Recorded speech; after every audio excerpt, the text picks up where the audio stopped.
হচ্ছে ২১শে জুলাই রাত ১০টা বাজে। বিয়েবাড়ি থেকে আসলাম। ১০টা ঠিক না, ১০:৩০ বাজে। বিয়েবাড়ি থেকে আসলাম, এসে শুধু ড্রেসটা চেঞ্জ করেছি। ব্যাগ-ট্যাগ সব গোছানো ছিল। স্কুটিটা নিয়ে আমরা যাচ্ছি।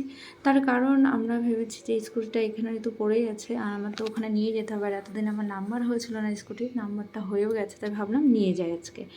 আর যেহেতু দিদিদের আসার কথা, মানে আমার ননদের আসার কথা, ওরা যখন তখনই আসতে পারে। তো সেই ভেবে ভাবলাম তাড়াতাড়ি তাহলে নিয়ে যাই। যদি ওরা এর মধ্যে হুট করে আসে তাহলে আমরা সবাই মিলে ঘুরতে পারবো, ঘুরতে কোনো অসুবিধা হবে না। সেই হিসাব করে আজকে স্কুটিটা নিয়ে যাচ্ছিলাম। তো কালকে সকালটা যে আমাদের জন্য একটা অভিশপ্ত সকাল হবে, সিরিয়াসলি মানে আজকে সেইভাবে আমরা কোনো আভাস পাইনি। তো আমার এই ভিডিওগুলো করতে এতটা কষ্ট লাগছে, আমি একবার ভাবলাম যে ভিডিওগুলো আমি করব না, মানে এডিট করব না। যেহেতু আমি যখন ভিডিওটা শ্যুট করি তখন তো আর জানতাম না যে কালকে সকালবেলাটা আমাদের জন্য এরকম একটা সকাল হবে।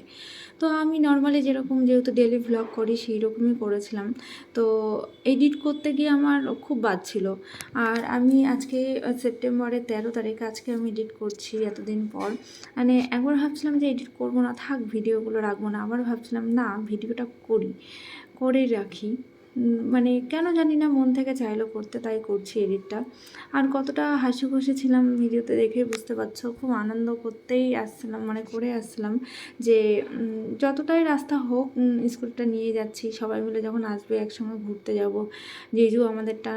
জিজু হচ্ছে স্কুটিটা নেবে, না হলে বাইকটা নেবে, আমরা সবাই মিলে একসঙ্গে ঘুরবো। তো এই ভেবে কিন্তু আমরা এইভাবে গল্প করতে করতে আসলাম দুজনে। তারপরে আমরা বারাসাতের একটা জায়গায় আর কি ওয়েট করছিলাম, কারণ বৃষ্টি শুরু হয়ে গেছে। স্কুটিটা রাস্তায় রেখে আমরা এখানে বসলাম। বসার পরে বৃষ্টি থামার পরে আমরা চলে এসেছি দেখো ফ্ল্যাটের কাছে। টাইম হচ্ছে ওই ১:45 মতন হবে।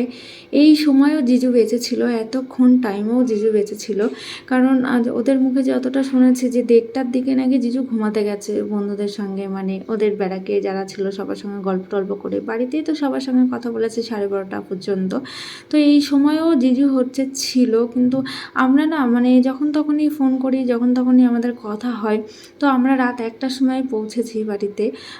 তো ঘরে ঢোকার পরে সেখন আমাকে একবার বললো, একবার জিজুকে ফোন করো। আমি আবার ওকে বললাম না না, এত রাত্রে কেন ফোন করব, জিজু হয়তো ঘুমিয়ে গেছে। দিদিরা ফোন করছে বললে ওদেরকে ফোন করো। না না, সবাই ঘুমিয়ে গেছে, আমরা এত রাত্রে জেগে আছি বলে কি সবাই থাকবে? আমরা আবার এইসব আলোচনা করছি। তো আমাদের না ঘুমাতেও অনেকটা লেট হয়ে গেছে, যেহেতু 1টার সময় আমরা এই যে আসলাম। আর সিকিউরিটি কাকু ঘুমিয়ে গেছিলো, আমাদের কাছে যে এক্সট্রা যাবে সেটা আর আমরা নিয়ে যাইনি, তাই ওনাকে ডাকছিলাম। তারপরে ঘরে এসে জাস্ট সবাই মিলে চেঞ্জ করছিলো। আমি ভাবছি তাহলে আমি দুটো ভিডিও করে, যেহেতু একটু মেকআপ করা আছে।